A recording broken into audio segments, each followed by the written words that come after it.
Hi, I'm Dan Norton, a philosophy PhD who promotes Ayn Rand's philosophy of objectivism. I promote Ayn Rand on my own show, The Dan Norton Show, but sometimes I also promote Rand by calling in to other people's shows. The largest show I've ever called into is The David Pakman Show, a leftist show with over 3 million subscribers on YouTube.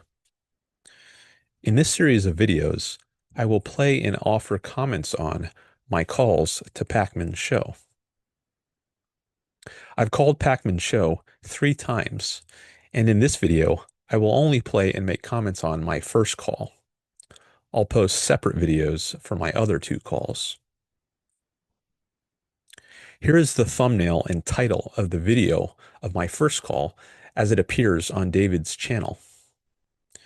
The title reads, "Caller wants to debate me for 3 hours for $100. That title is a distortion, as I will explain in the next few minutes. But if you want to skip ahead to the discussion of more substantive content related to ethical and political philosophy, I've included a timestamp in the description that you can use to go straight to that point.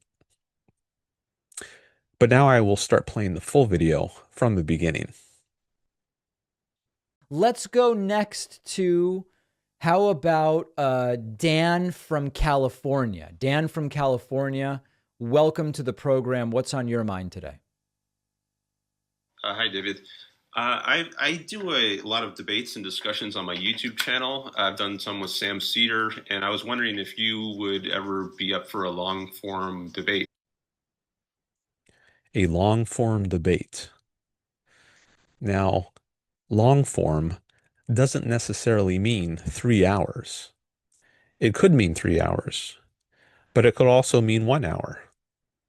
I was just wondering if I could have a debate with David that lasted longer than the few minutes which he typically gives to callers to his show. For instance, this first call of mine lasted about 5 minutes. I didn't necessarily want a 3 hour debate, but it seems David, or whoever titles his videos, assume that. Let's continue with the call. I was wondering if you would ever be up for a long form debate. I'm a big Ayn Rand fan, so that's the perspective I'm coming from. What would the debate be about? It'd be about politics or ethics. I do those topics a lot, capitalism or egoism. Yeah, I mean, maybe, I'm really limiting my appearances elsewhere just because I'm so busy. And to be totally honest, your channel might have 5 million followers. I don't know. And this is not how I base my decisions, but very often there's like very little upside and it dominates my schedule. I want to have as clear a schedule as possible. So like maybe the way to request that would be to email in.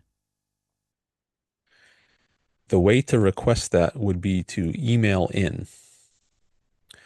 I actually did email David in 2021, a couple years before this call, but I never received the reply. Here's that email.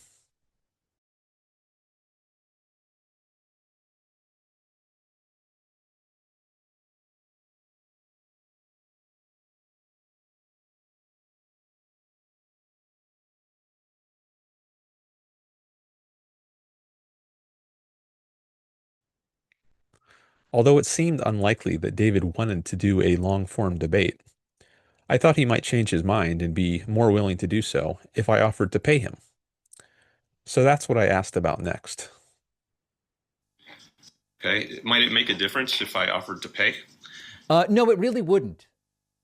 Okay. Yeah. I mean, like, Right. how much would it be worth to you? I don't know. Maybe it should.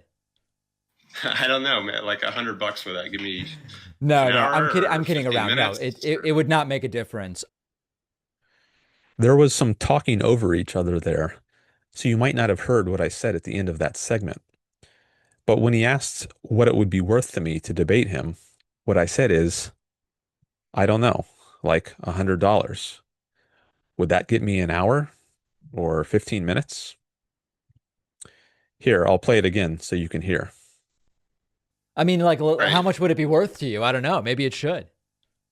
I don't know, man. Like $100 for that. Give me an No, no, I'm kidding. hour or I'm kidding 15 around. No, minutes. it So I just threw out an amount, $100, and then asked how much time it would get me.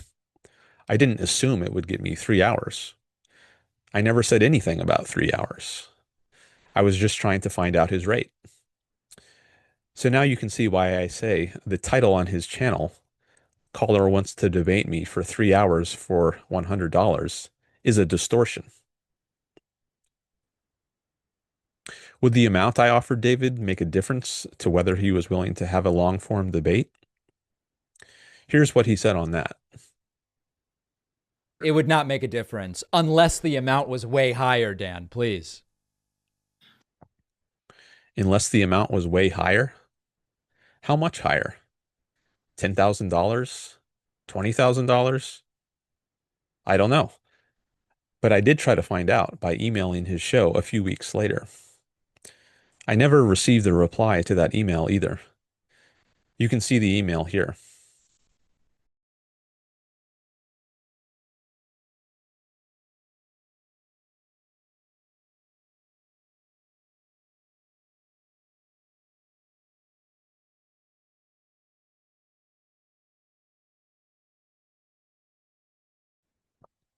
Now back to the call, in which, several seconds later, we start discussing an actual issue of political philosophy.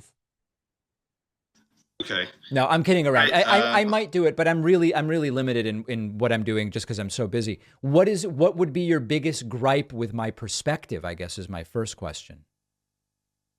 Well, I guess one fundamental issue, which probably underlies political issues, is your ethics. So I don't know what your view in ethics is, but do you think people have a moral right to live for their own sake? That would be one key question. Or should they be forced to sacrifice for other people? Yeah, see, this is another reason why I tend not to do these sorts of debates. I exist in a place where I find many of those questions. Do people have a right to live for themselves, or should they be forced to sacrifice for others? Well, the first question is, what kinds of societies do we even believe are best or advisable? And one of the unfortunate, not maybe unfortunate, but like when I hear that question, Dan, and this is why these often end up being philosophical black holes. One of the biggest things when I hear that question is, if we start from the point that we have societies of more than 150 people, quite frankly, and more than 1,000, right? The US has 330 million people. It almost seems not super relevant whether I think that in some theoretical context we have a quote right to live for ourselves or should be quote forced to live for others. Does the number of people in a society make a difference as to whether it's right to live for yourself? I don't think so. I think it's right to live for yourself, regardless of whether you're alone on an island or in a society of millions or billions of people. The number of people around you isn't relevant, in my view. Is David saying that living for yourself is good or makes sense when there are just a few people, but bad when there are millions of people? If so, why would that be? I think the point of living in society is that it can make your own life go better. For instance, you can benefit from trade in the division of labor instead of having to produce everything on your own like a self-sustaining farmer. And you can also benefit by having friends or a romantic partner. There are clearly self-interested reasons to live in society. And the larger the society is, the more people there are to produce values and to trade and interact with.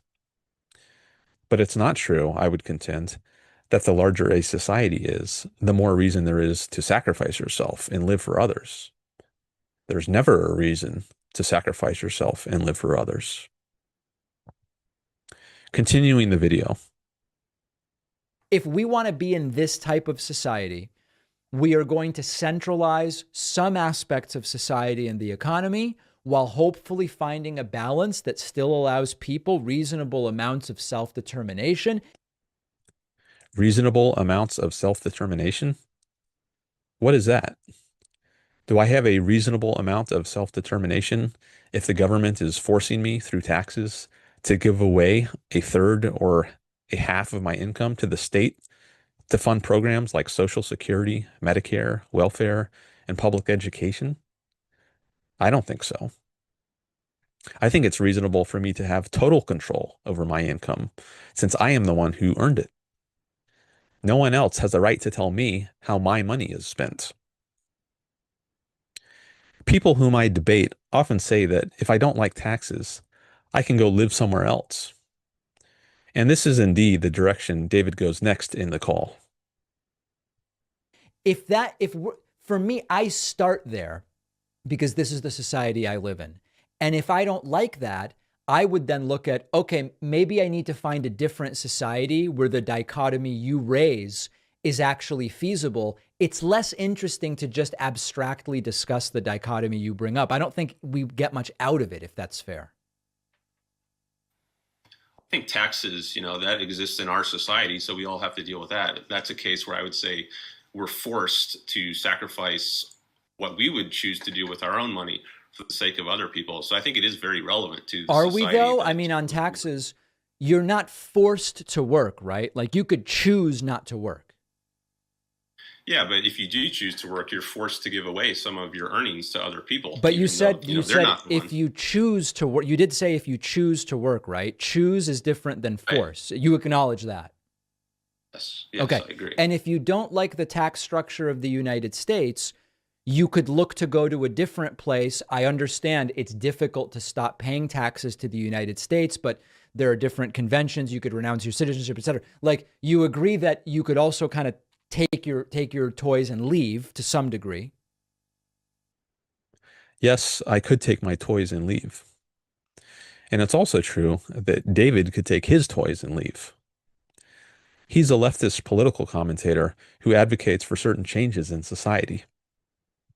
I'm a non-leftist, and I also advocate for certain changes in society, though different kinds of changes than David would want. For instance, he might want more taxes and government programs, whereas I want less. Why should it be I that moves rather than David?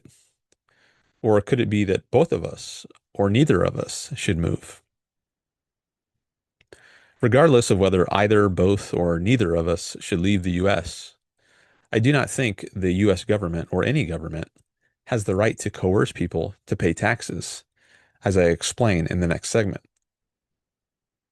Yeah, but I don't think the government has a right to put you in that kind of position.